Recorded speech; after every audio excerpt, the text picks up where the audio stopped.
स्वागत। शुरू करें। आवाज़ कहीं ठीक कर दियो। शुरू करे से पहले हम कहा कि जे बच्चा सब पाछा बैसल छथिन नवयुवक आ नवयुवती सब उनका सबसे आग्रह है कि कहीं आगू आबि जाओ तो अहूँके सुने में नीक लागत और हमरो पढ़े में नीक लागत। अहूँ सब आगू आबि जाओ तो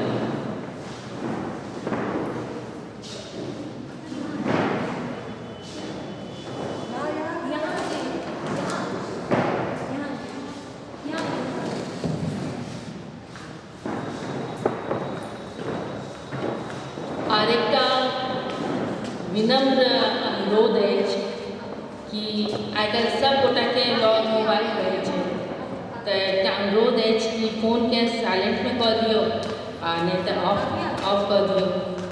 अगर बेसी आवश्यक है बात करेंगे तो बाहर जाके अहाँ सब गप करब ताकि हम ठीक से पढ़ सकी और हम सब ठीक से सुन सकी। जरूरी हो ठीक है।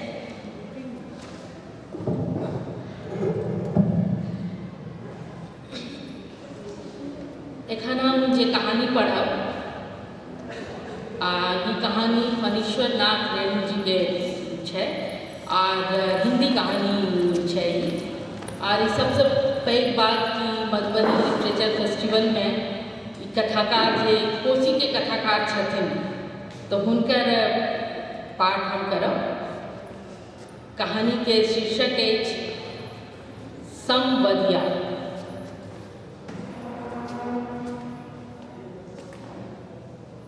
हरगोविंद को अचरज हुआ तो आज भी किसी को संवदिया की जरूरत पड़ सकती है इस जमाने में, जबकि गांव-गांव में डाकघर खुल गए हैं। संवदिया के मार्फत संवाद क्यों भेजेगा कोई? आज तो आदमी घर बैठे ही लंका तक खबर भेज सकता है और वहां का कुशल संवाद मंगा सकता है। फिर उसकी बुलाहट क्यों हुई? हरगोविंद बड़ी हवेली की टूटी ड्योरी पार कर अंदर गए। सदा की भांति उसने वातावरण को सूंघकर संवाद का अंदाज लगाया। निश्चय कोई गुप्त समाचार ले जाना है। चांद सूरज को भी नहीं मालूम हो, परे व पक्षी तक न जाने। पांव लागी बड़ी बहुरिया।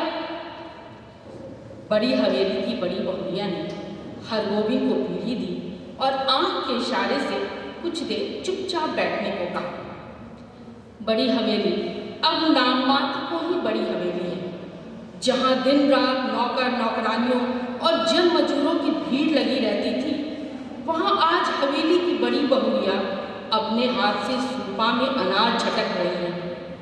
इन हाथों में सिर्फ मेहंदी लगाकर ही गांव की नाई परिवार पालती थी। कहाँ गए वे दिन? हरगोविंद ने लंबी सांस ली। बड़े भैया के मरने के बाद ही जैसे सब खेल खत्म हो गए। तीनों भाइयों ने आपस में लड़ाई झगड़ा शुरू किया। रैयतों ने जमीन पर दावे करके दखल किया। फिर तीनों भाई गांव छोड़कर शहर में जा बसे। रह गई बड़ी बहुरिया। कहाँ जाती बेचारी?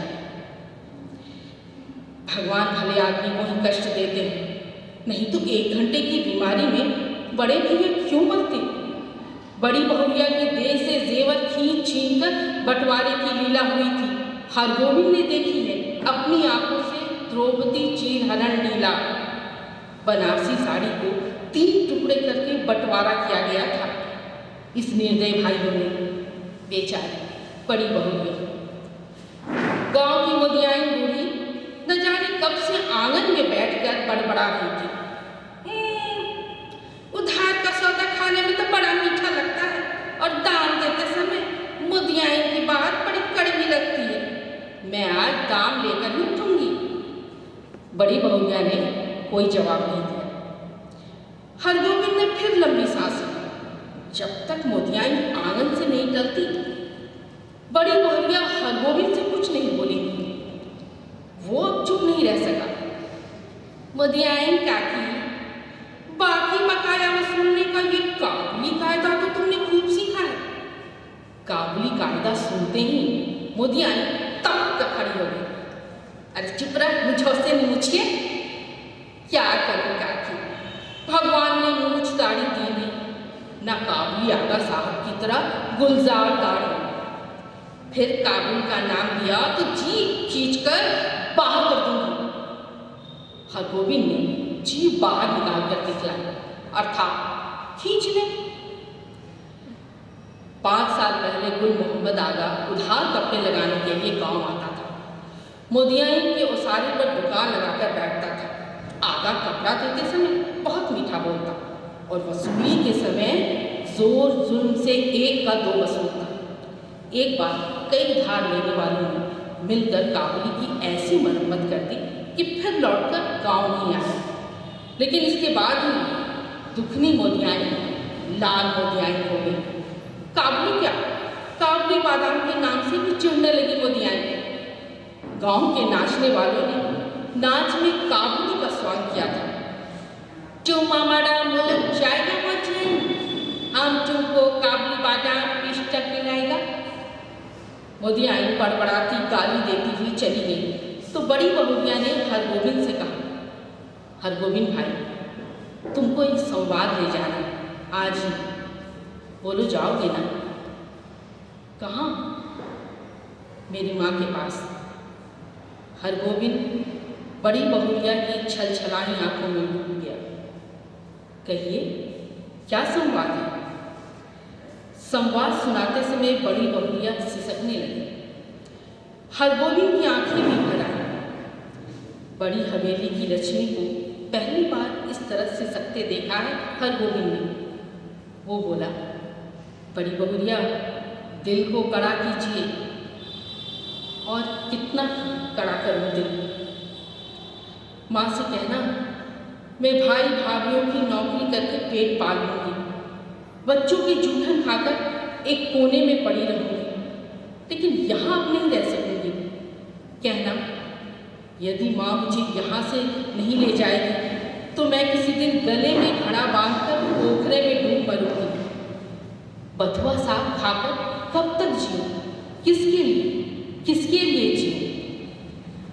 हरगोविंद का रोम रोम कलपने लगा। देवर देवरानियाँ भी कितने बेदर्द हैं। ठीक अगहनी धान के समय बाल बच्चों को लेकर शहर से आएंगे। 10-15 दिनों में कर्ज उधार की ढेरी लगाकर वापस जाते समय 2-2 मन के हिसाब से चावल चूड़ा ले जाएंगे। फिर आम के मौसम में हाजिर, कच्चा पक्का आम तोड़कर बोरियों में बंद करके चले जाएंगे। फिर उलट कर कभी नहीं देखते। राक्षस है सब। बड़ी बहुरिया आंचल के खूटे से 5 रुपये का एक गंदा नोट निकाल कर बोली, पूरा राह खर्च भी नहीं जुटा सकी। आने का खर्चा माँ से मांग लेना, उम्मीद है भैया तुम्हारे साथ ही आवेंगे। हरगोविंद बोला, बड़ी बहुरिया, राह खर्च देने की जरूरत नहीं, मैं इंतजाम कर लूँगा। तुम कहाँ से करोगे इंतजाम? मैं आज 10 बजे की गाड़ी से ही जा रहा हूँ। बड़ी बहुरिया हाथ में नोट लेकर चुपचाप भाव शून्य दृष्टि से हरगोविंद को देखती थी। हरगोविंद हवेली से बाहर आ गया। उसने सुना बड़ी बहुरिया कह रही थी, मैं तुम्हारी राह देख रही हूँ संवदिया, अर्थात संदेशवाहक। हरगोविंद संवदिया। संवाद पहुँचाने का काम सभी नहीं कर सकते। आदमी भगवान के घर से ही संवदिया बनकर आता है। संवाद के प्रत्येक शब्द को याद रखना। जिस सुर और स्वर में संवाद सुनाया गया है, ठीक उसी ढंग से जाकर सुनाना सहज काम नहीं। गांव के लोगों की गलत धारणा है कि निठल्ला, कामचोर और पेटू आदमी ही संवदिया का काम करता है, न आगे न पीछे पगा। बिना मजूरी लिए ही जो गांव-गांव संवाद पहुंचा रहे, उसको और क्या कहेंगे? औरतों का गुलाम। जरा सी मीठी बोली सुनकर ही नशे में आ जाए, ऐसे मर्द को भला मर्द कहेंगे? किंतु गांव में कौन ऐसा है जिसके घर की माँ बहू बेटी का संवाद हरगोविंद ने नहीं पहुंचाया है? प्लीज बाहर जाके बात कर लीजिए। माँ बहू बेटी का संवाद हरगोविंद ने नहीं पहुंचाया है, लेकिन ऐसा संवाद वो पहली बार ले जा रहा है। गाड़ी पर सवार होते ही हरगोविंद को पुराने दिनों और संवादों की याद आने लगी। एक करुण गीत की भूली हुई कड़ी फिर उसके पास गूंजने लगी। पैया पड़ूं ताड़ी धरूं, हमरे संवाद ले ले जाओ रे संवदिया, ले ले जाओ रे संवदिया। बड़ी बहुरिया के संवाद का प्रत्येक शब्द उसके मन में कांटे की तरह चुभ रहा है। किसके भरोसे यहाँ रहूंगी? एक नौकर था, वो भी कल भाग गया। गाय खूंटे से बंधी भूखी प्यासी निकल रही है। मैं किसके लिए इतना दुख झेलूं? हरगोविंद ने अपने पास बैठे एक यात्री से पूछा, क्यों भाई साहब, थाना बिहमपुर में डाक गाड़ी रुकती है या नहीं? यात्री ने मानो उड़कर कहा, थाना बिहमपुर में सभी गाड़ियां रुकती हैं। हरगोविंद ने भाप लिया, ये आदमी चिड़चिड़े स्वभाव का है, इससे कोई बातचीत नहीं होगी। वो फिर बड़ी बहुरिया के संवाद को मन ही मन दोहराने लगा। लेकिन संवाद सुनाते समय वो अपने कलेजे को कैसे संभाल सकेगा? बड़ी बहुरिया संवाद कहते समय जहां जहां रोई है वो भी रोएगा। कटियार जंक्शन पहुंचकर उसने देखा 15-20 साल में बहुत कुछ बदल गया है। अब स्टेशन पर उतरकर किसी से कुछ पूछने की जरूरत नहीं। गाड़ी पहुंची और तुरंत भोंपे से आवाज अपने आप निकलने लगी। थाना बिहमपुर, खगड़िया और बरौनी जाने वाले यात्री 3 नंबर प्लेटफॉर्म पर चले जाएं, गाड़ी लगी हुई है। हरगोविंद प्रसन्न हुआ। कटियार पहुंचने के बाद ही मालूम होता है कि सचमुच सुराज हुआ है। इसके पहले कटियार पहुंचकर किस गाड़ी में चढ़े, किधर जाएं, इस पूछताछ में कितनी बार उसकी गाड़ी छूट गई है। गाड़ी बदलने के बाद फिर बड़ी बहुरिया का करुण मुखड़ा उसकी आंखों के सामने उभर गया। हरगोविंद भाई,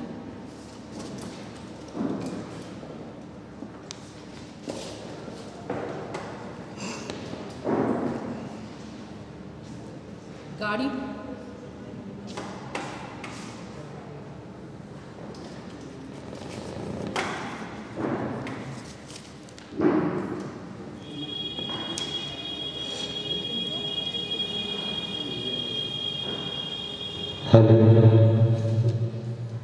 हेलो हेलो।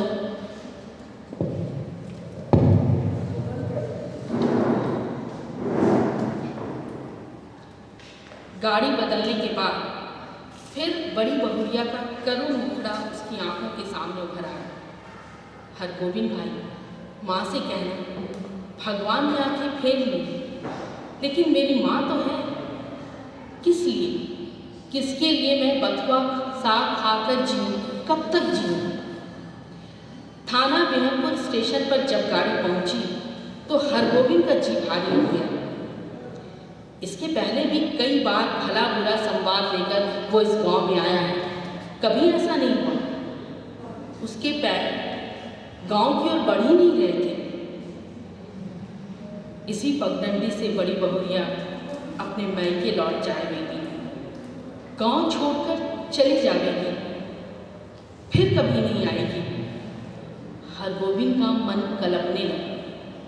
तब गांव में क्या रह जाएगा? गांव की लक्ष्मी ही गांव छोड़कर चली जाएगी। किस मुंह से वो ऐसा संवाद सुनाएगा? कैसे कहेगा कि बड़ी बहुरिया बथुआ साग खा खा कर गुजर कर रही?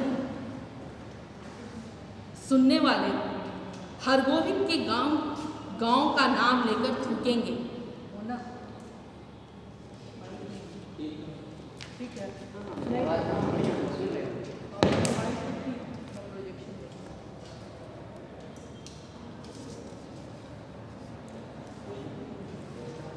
सुनने वाले हरगोविंद का नाम लेकर थूकेंगे। नहीं नहीं, हैंड वाला नहीं चल।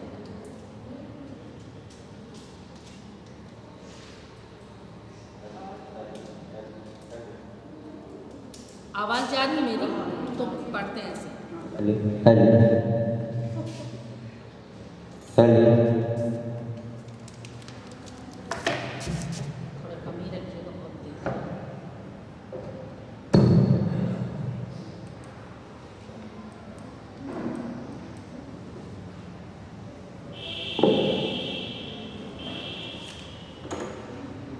छोड़ ऐसे ही पढ़ते हैं, छोड़ दीजिए। मेरी आवाज़ जा रही है ना? हाँ चलिए, मेरी आवाज़ पहुँच जाएगी भैया। हाँ छोड़ दीजिए। हरगोविंद का मन कलपने लगा। तब गांव में क्या रह जाएगा? गांव की लक्ष्मी गांव छोड़कर चली जाएगी।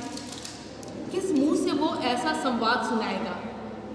कैसे कहेगा कि बड़ी बहुरिया बथुआ साग खा खा कर गुजर कर रही है? सुनने वाले हरगोविंद के गांव का नाम लेकर थूकेंगे। कैसा गांव जहां लक्ष्मी जैसी बहुरिया दुख भोग रही है? अनिच्छापूर्वक हरगोविंद ने गांव में प्रवेश किया। हरगोविंद को देखते ही गांव के लोगों ने पहचान लिया।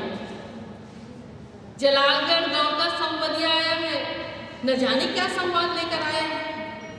राम राम भाई, कहो कुशल समाचार ठीक है ना? राम राम भैया जी, भगवान की दया से आनंदी है। उधर पानी बूंदी पड़ा है। बड़ी बहुरिया के बड़े भाई ने हरगोविंद को नहीं पहचाना। हरगोविंद ने अपना परिचय दिया तो उन्होंने सबसे पहले अपनी बहन का समाचार पूछा। दीदी कैसी है? भगवान की दया से सब राजी खुशी है। मुंह हाथ धोने के बाद हरगोविंद की बुलाहट आंगन में हुई। अब हरगोविंद कांपने लगा, उसका कलेजा धड़कने लगा। ऐसा तो कभी नहीं हुआ। बड़ी बहुरिया की छलछलाई हुई आंखें, सिसकियों से भरा हुआ संवाद।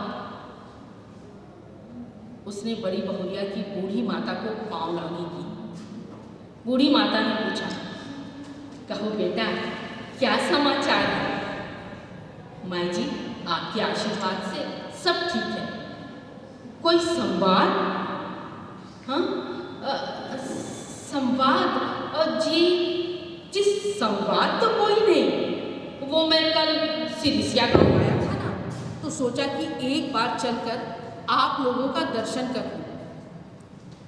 बूढ़ी माता हरगोविंद की बात सुनकर कुछ उदास सी हो गई। तो तुम कोई संवाद लेकर नहीं आए? जी नहीं, कोई संवाद नहीं। ऐसे बड़ी बहुरिया ने कहा है, यदि छुट्टी हुई तो दशहरा के समय गंगा जी के मेले में आकर माँ से भेंट मुलाकात कर जाऊंगी। बूढ़ी माता चुप रही। हरगोविंद बोला, छुट्टी कैसे मिले? सारी गिरस्ती बड़ी बहुरिया के ऊपर ही है। बूढ़ी माता बोली, मैं तो बबुआ से कह रही थी कि जाकर दीदी को लिवा लाओ, यहीं रहेंगी। वहाँ अब क्या रह गया है? जमीन जायदाद तो सब चली गई। तीनों देवर अब शहर में जाकर बस गए हैं। कोई खोज खबर भी नहीं लेती। मेरी बेटी अकेली वहाँ। नहीं माई जी, जमीन जायदाद अभी भी बहुत बहुत है। जो है वही बहुत है। टूट भी गई है तो आखिर बड़ी हवेली है, सामान नहीं है। ये बात ठीक है, मगर बड़ी बहुरिया का तो सारा गांव ही परिवार है। हमारे गांव की लक्ष्मी है बड़ी बहुरिया। गांव की लक्ष्मी गांव छोड़कर बाहर कैसे जाएगी? यूँ देवर लोग हर बार आकर ले जाने की जिद करते हैं। बूढ़ी माता ने अपने हाथ हरगोविंद को जलपान कराया। पहले थोड़ा जलपान कर ले बबुआ। जलपान करते समय हरगोविंद को लगा बड़ी बहुरिया दलान पर बैठी उसकी राह देख रही है, भूखी प्यासी। रात में भोजन करते समय भी बड़ी बहुरिया मानो सामने आकर बैठ गई। कर्ज उधार अब कोई देते नहीं। एक पेट तो कुत्ता भी पालता है, लेकिन मैं माँ से कहना। हरगोविंद ने थाली की ओर देखा। दाल भात, 3 किस्म की भाजी, पापड़, अचार। बड़ी बहुरिया बथुआ साग उबाल कर खा रही होगी। बूढ़ी माता ने कहा, क्यों बबुआ, खाते क्यों नहीं? माई जी, पेट भर जलपान जो कर लिया है। अरे जवान आदमी तो 5 बार जलपान करके भी एक थाल भात खाता है। हरगोविंद ने कुछ नहीं खाया नहीं गया। संवदिया डट कर खाता है और अफर कर सोता है, किंतु हरगोविंद को नींद नहीं आ रही है। ये उसने क्या किया, क्या कर दिया? वो किस लिए आया था? वो झूठ क्यों बोला? नहीं, सुबह उठते ही वो बूढ़ी माता को बड़ी बहुरिया का सही सही संवाद सुना देगा, अक्षर अक्षर। माई जी, आपकी इकलौती बेटी बहुत कष्ट में, आज ही किसी को भेजकर बुलवा लीजिए, नहीं तो वो सचमुच कुछ कर बैठेगी। आखिर किसके लिए वो इतना सहेगी? बड़ी बहुरिया ने कहा है, भाभी के बच्चों के झूठन खाकर वो एक कोने में पड़ी रहेगी। रात भर हरगोविंद को नींद नहीं आई। आंखों के सामने बड़ी बहुरिया बैठी रही, सिसकती, आंसू पोंछती। सुबह उठकर उसने दिल को कड़ा किया। वो संवदिया है, उसका काम है सही सही संवाद पहुंचाना। वो बड़ी बहुरिया का संवाद सुनाने के लिए बूढ़ी माता के पास बैठा। बूढ़ी माता ने पूछा, क्या है बबुआ, कुछ कहोगे? माई जी, मुझे इसी गाड़ी से वापस जाना होगा, कई दिन हो गए। अरे इतनी जल्दी क्या है, 1 आध दिन रहकर मेहमानी कर लो। नहीं माई जी, इस बार आज्ञा दीजिए। दशहरा में मैं भी बड़ी बहुरिया के साथ आऊँगा, तब डटकर 15 दिनों तक मेहमानी करूँगा। बूढ़ी माता बोली, ऐसी जल्दी थी तो आई ही क्यों? बिटिया के लिए दही चूड़ा भेजूंगी। सो दही तो नहीं हो सकेगा आज, थोड़ा चूड़ा है बासमती धान का, लेते जाओ। चूड़ा की पोटली बगल में लेकर हरगोविंद आंगन से निकला तो बड़ी बहुरिया के बड़े भाई ने पूछा, क्यों भाई, राह खर्च है तो? हरगोविंद बोला, भैया जी, आपकी दुआ से किसी बात की कमी नहीं। स्टेशन पहुंचकर हरगोविंद ने हिसाब किया, उसके पास जितने पैसे हैं उससे कटिहार तक कोई टिकट खरीद सकेगा वो, और यदि चौवन्नी नकली साबित हुई तो सहनापुर तक का ही। बिना टिकट वो एक स्टेशन भी नहीं जा सकेगा। डर के मारे उसकी देह का आधा खून सूख गया। गाड़ी में बैठते ही उसकी हालत अजीब हो गई। वो कहाँ आया था, क्या करके जा रहा है? बड़ी बहुरिया को क्या जवाब देगा? यदि गाड़ी में निर्गुण गाने वाला सूरदास न आता तो न जाने उसकी क्या हालत होती। सूरदास के गीतों को सुनकर उसका जी कुछ स्थिर हुआ था कि आहो रामा, नहरा को सुख सपन भयो, अब देश पिया को डोलियां चली। भाई रो मत, यही कर्म की गति, यही कर्म की गति। सूरदास चला गया तो उसके मन में बैठी बड़ी बहुरिया फिर रोने लगी। किसके लिए इतना दुख सब? 5 बजे भोर वो कटिहार स्टेशन पहुंचा।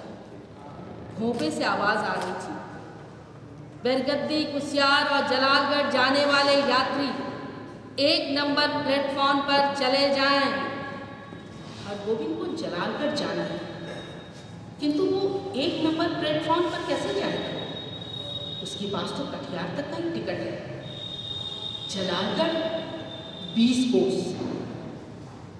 बड़ी बहुरिया राह देख रही है। 20 कोस की मंजिल भी कोई दूर की मंजिल है, वो पैदल ही जाएगा। हरगोविंद महावीर विक्रम बजरंगी का नाम लेकर पैदल ही चल पड़ा। 10 कोस तक मानो बाई के झोंके पर था। कस्बा शहर पहुंचकर उसने पेट भर पानी पी लिया। पोटली में नाक लगाकर सूंघा। आह, बासमती धान का चूड़ा है, माँ की सौगात बेटी के लिए। नहीं, वो इससे एक मुट्ठी भी नहीं खा सकेगा। किंतु वो बड़ी बहुरिया को क्या जवाब देगा? उसके पैर लड़खड़ाए। ओह, अभी वो कुछ नहीं सोचेगा। अभी सिर्फ चलना है, जल्दी पहुंचना है गांव। बड़ी बहुरिया की डबडबाई हुई आंखें उसको गांव की ओर खींच रही थी। मैं बैठी राह तकती रहूंगी संवदिया। 15 कोस। माँ से कहना अब नहीं रह सकूंगी। 16, 17, 18। जलालगढ़ स्टेशन का सिग्नल दिखाई पड़ रहा है। गांव का तार सिर ऊंचा करके उसकी चाल को देख रहा है। उसी ताड़ के नीचे बड़ी हवेली के दलान पर चुपचाप टकटकी लगाकर राह देख रही है बड़ी बहुरिया, भूखी प्यासी। हमरो संवाद ले जाओ ले संबदिया, ले जाओ ले संबदिया। लेकिन ये कहाँ चला आया हरगोविंद? ये कौन सा गांव है? पहली साँझ में ही अमावस्या का अंधकार। किस राह से वो किधर जा रहा है? नदी है? कहाँ से आ गई नदी? नहीं नहीं, नदी नहीं है, खेत है। ये झोपड़े हैं या हाथियों का झुंड? ताड़ का पेड़ किधर गया? वो राह भूलकर न जाने कहाँ भटक गया है। इस गांव में आदमी नहीं रहते क्या? कहीं कोई रोशनी नहीं। किससे पूछे? कहाँ? वो रोशनी है या आंखें? वो खड़ा है या चल रहा है? वो गाड़ी में है या धरती पर? हरगोविंद भाई, बड़ी बहुरिया की बोली है या कटियार स्टेशन का भोपा बोल रहा है? हरगोविंद भाई, क्या हुआ तुमको? बड़ी बहुरिया। हरगोविंद ने हाथ से टटोल कर देखा। वो बिछावन पर लेटा हुआ है। सामने बैठी छाया को छू कर बोला, बड़ी बहुरिया, हरगोविंद भाई, अब जी कैसा है? लो, एक घूंट दूध पी लो। मुंह खोलो। हाँ, पी जाओ। हरगोविंद होश में आया। बड़ी बहुरिया दूध पिला रही थी। उसने धीरे से हाथ बढ़ाकर बड़ी बहुरिया का पैर पकड़ लिया। बड़ी बहुरिया, मुझे माफ करो, मैं तुम्हारा संवाद नहीं कह सका। तुम गांव छोड़कर मत जाओ।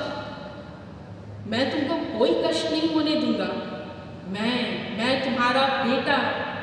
बड़ी बहुरिया, तुम मेरी माँ हो, सारे गांव की माँ हो। मैं अब निठल्ला बैठ नहीं सकूंगा। तुम्हारा सब काम करूंगा। बोलो बड़ी माँ, तुम गांव छोड़कर चली तो नहीं जाओगी? बोलो। बड़ी बहुरिया गर्म दूध में एक मुट्ठी बासमती चूड़ा डालकर मसकने लगी। संवाद भेजने के बाद से ही वो अपनी गलती पर पछता रही थी।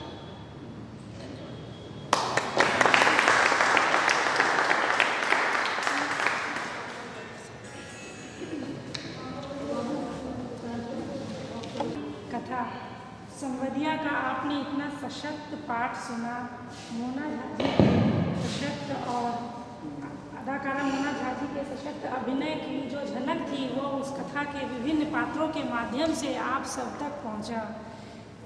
संवदिया अपने आप में ही एक ऐसा शब्द है, शब्द नहीं संकल्पना है कि पहले जब संचार माध्यम इतना नहीं था तो एक गांव से दूसरे गांव या एक शहर से दूसरे शहर तक अगर कोई समाचार पहुंचाना हो तो संवादिया अर्थात वो व्यक्ति एक निर्धारित होता था जो वो समाचार लेकर एक जगह से दूसरी जगह जाता था। उसमें कई बहुत दिन लग जाते थे। और इस कथा पाठ में हमने देखा कि संवादिया की जो भावनात्मक प्रस्तुति मोना झा जी ने हम सबके समक्ष रखी कि किस प्रकार उन्होंने बड़ी बहुरिया को बिल्कुल अपना समझा। वो एक संवादिया ही नहीं रहा, बिल्कुल अपना पुत्र माना और उनको अपनी माता। मुझे आशा है आप लोगों को ये बहुत ही ये पाठ भीतर तक झकझोर कर रख गया होगा। और हम दूसरी प्रस्तुति मोना झा जी के मुख से सुनना चाहेंगे। पद्मश्री उषा किरण खान जी की कथा का ये पाठ करेंगी और आप सभी कृपया श्रवण करें। एखन हम ई कहानी मैथिली में पाठ करब।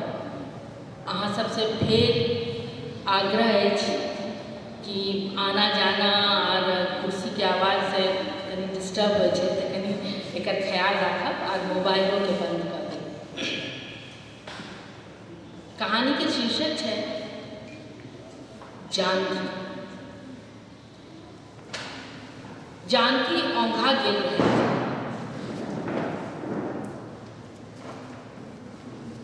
धनमना का खसैत खसैत बचल। हाँ जीप वाला एना के बीड़ो जगह जीप चलबा चाह दाई जी एकने खस पड़ती हैं। कुंजा कहलकै जीप वाला सर्द आँखि से कुंजा दिस तक कोनो प्रकारक भाव नहीं छल ओकरा चेहरा पर। जीप कने रोकि देलकै आ ठाढ़ भऽ गेल। देह हाथ सोच केलक और बजलक बड्ड विचित्र देहात छै। एकोटा चाहो पानि के दुकान नहीं छै। मोन थाकि गेल। हे हो चलहा न गामे पर एके बेर पनपियाब करा दे और चाहो पी ली। देरी क्या करे छै। कुंजा बजल। जानकी टुक टुक दूरस्थ होइत सूर्यक ढाई तकै छली और मोन कतो आन ठाम छल। शहर दिस जेबा से पूर्व भैया कतेक तमसाल रहथिन। नहीं जानकी तोरा नहीं जेबाक चाही गवाही दे बना दही ओ इंजीनियरक घरान के केहन घोर दुख और विपत्ति में तोरा छोड़ दे। तकरा में हमरा सब किछो कहना रहिए हाँ और तखन ई चक्र चाली आप अपने जान में फसल खिनी आप बुझेते। जानकी भैया के तो किछ नहीं कहलखिन मुदा भौज से कहलखिन भौजी इंजीनियर साहब हमरा कहियो न राखलखिन। घर वाली बुझबे नहीं केलखिन। नवका चल निसारक हिसाबे ओ बिना तलाक देना विवाह नहीं कऽ सकै छलाह और विवाह करब आवश्यक छल। भैया के डरे भाड़ा पर मौगी के ठाढ़ कऽ के तलाक लए लेलखिन और अपन बियाह कऽ लेले। तो कौन बेजा केलखिन आई दाय बेजा नहीं केलखिन। आँखी बुझी छी। भौजी के स्वर तेज छल। ठीक है तो कही छी भौजी हम सुंदरी नहीं छलो देहाती छल कहियो तो नहीं पसीन पड़लिए उनका। फिर भौजी हमरा कौन तकलीफ अहाँ सब संग रह के हम तो बेसी सुखतर छी। हाँ से तो छी मुदा स्वामी बिन बुझू जी हम मौसमात छी। दाय एना बुझने से हो की करबे भौजी ओकरा जेल जाए पड़ते ओकर इंतजाम कोन काज छै। हमरा केना जे ओकर किछु भला भऽ जाइ छै तऽ अहाँ सबके बेजान नहीं लगबाक चाही। हमरा बेजा लगैए अहाँ हमर बेटी जकाँ छी। हमर करेज सदिखन अहाँके देख देख के फाटैत रहैत अछि। ताहि पर एहन अनर्थ ओकरा छुट्टा छुट्टी सेहो बेर अहाँ से काज नहीं पड़लै आ तखन जखन शिकायत भऽ गेलै नौकरी जेबाक बेर भेलै तखन अहाँ मोन पड़लिए। नहीं दाय अहाँ नहीं जैतहुँ तऽ नीक रहतै। जानकी के मौन में इंजीनियर साहबक पत्रक पंक्ति घूमे लगे। आदरणीय जानकी देवी, सादर प्रणाम। हम अत्यंत लज्जित और दुखी अवस्था में अपना का पत्र लिख रहा छी। अहाँ के सोझा मुँह कोना बाबू, मुदा 9 बजे छी सेहो नहीं बनैया। अहाँ के बुझल है जे हम आज से 10-12 बरिस पहिने विवाह कऽ लेने रही। 3टा संतानो अछि। सरकारी नौकरी में 2टा विवाह मान्य नहीं अछि। ताहि वास्ते हमरा अहाँ से तलाक चाहल छल। अहाँ के परिवारक कृपा तक हम दबल छल से लाजे अहाँ के किछ बिन कहना एक भाड़ा के स्त्री को जानकी देवी बना इजलास में तलाक ले लेबै। मुदा विपत्ति पाछा नहीं छोड़ेगी। हमर दुश्मन सब पाछू लाग पड़े और शिकायत सरकार के कऽ देलकै। आप अहीं हमर इज्जत, नौकरी और 3टा बच्चा के जीवन बचा सकै छी, नहीं तो आत्महत्या के सिवा कोनो उपाय नहीं। अहाँ जँ स्वीकृति पठाबी तो हम जीप पठा देब। अहाँ आबि के कृपा कऽ के इंक्वायरी बना के एतबा कहि दियौ कि तलाकक काल हमी स्वयं जानकी देवी आयल छलहुँ, क्यों आन नहीं छल। अहाँ के मोहन। जानकी का कलेज पर हथौड़ी के चोट लगलै। आह, ई तऽ सुनने छल जे ओ विवाह कऽ लेलखिन, बाल गोपाल छनि। मुदा एना भऽ गेल नाता टूट जेतै से नहीं बुझल छल। अपन सिनूर, अपन चूड़ी और लोहार बुझा लागलै। कानब सुखा गेल। बड़ी काल धरि घूमने रहलखिन और तखन संबंधिया के कहलखिन जो जीप लाके आबे, हमहूँ चलबै। सुनि के घर में भूकंप आबि गेल। भाई भातीज, भौज भतीज, पुतौह सब बाजय लगलखिन। मुदा हिनकर वचन अटल रहलै। जानकी का एकेटा मन, जो हिनका हमरा से कोनो मतलब नहीं तो हमरा कोन मतलब। मुदा ओ बच्चा सबके कोन दोष। बिना कोनो बदला के कयल गेल उपकार पुण्य फल होइ छै। खूब नीक जकाँ सज धज कऽ जीप पर चढ़ि के गेल रहे जानकी, और बिना कोनो इतस्तत के सोझे बाजि देलखिन। हमी रही तलाक दै वाली। इंक्वायरी वाला पूछलखिन, ठीके बजै छी ने, फुसि किया बाजा। जानकी ठसक सँ बजल, किया देलहुँ तलाक, पूछलखिन इंक्वायरी वाला। मौन नहीं मिलल छल। मुदा पुरना किस्सा की दोहराओ। पिंड श्याम मुखाकृति पर सोना के छक आभा छलन और झकझक दांतक हंसी। फिर कहलखिन, हम एक रसीद प्रसंग छी। फिर क्यों किछ ने पूछलखिन। इंजीनियर अभ्यर्थना में ठाढ़ छला। मुदा जानकी उपेक्षा भाव से उठ के ठाढ़ भऽ गेल। आब हम जाए और जीप पर जाकर बैस गेली। दाई जी बाजार नहीं घूमे, कुंजा पूछल। नहीं, एखन जे काज ले आयल छलहुँ से भऽ गेल, गाम जाए। कुंजा सेहो बैस गेल। इंजीनियर एकदम सकदम। जीप ड्राइवर इशारा पर जीप चला देते। जानकी के आब मौन पड़े छै। कियो एकोटा धन्यवादक शब्द नहीं कहलखिन। ककरो चेहरा पर पश्चातापक भाव नहीं छलै एकमात्र आश्वस्ति भाव, छुटकारा भेटल भय सँ से भाव। भतीज पुतौह कहै छलखिन, दीदी तलाक भेला पर लोग अपन नहिरक भऽ जाइ छै, सासू से कोनो मतलब नहीं होइ छै, माने कुमार भऽ जाइ छै, बुझलखिन। आइ काल्हि तऽ लड़की सब फेरो से विवाहो कऽ सकै छै। मन में घूमे छै जानकी के ई सबटा गप। हंसी लागे लगे। माने बाबूजी के दान के आयल कन्या घुरेली दान कैल वस्तु बुरा लगल। वाह, एकटा मुदा बड़ दीप भेल।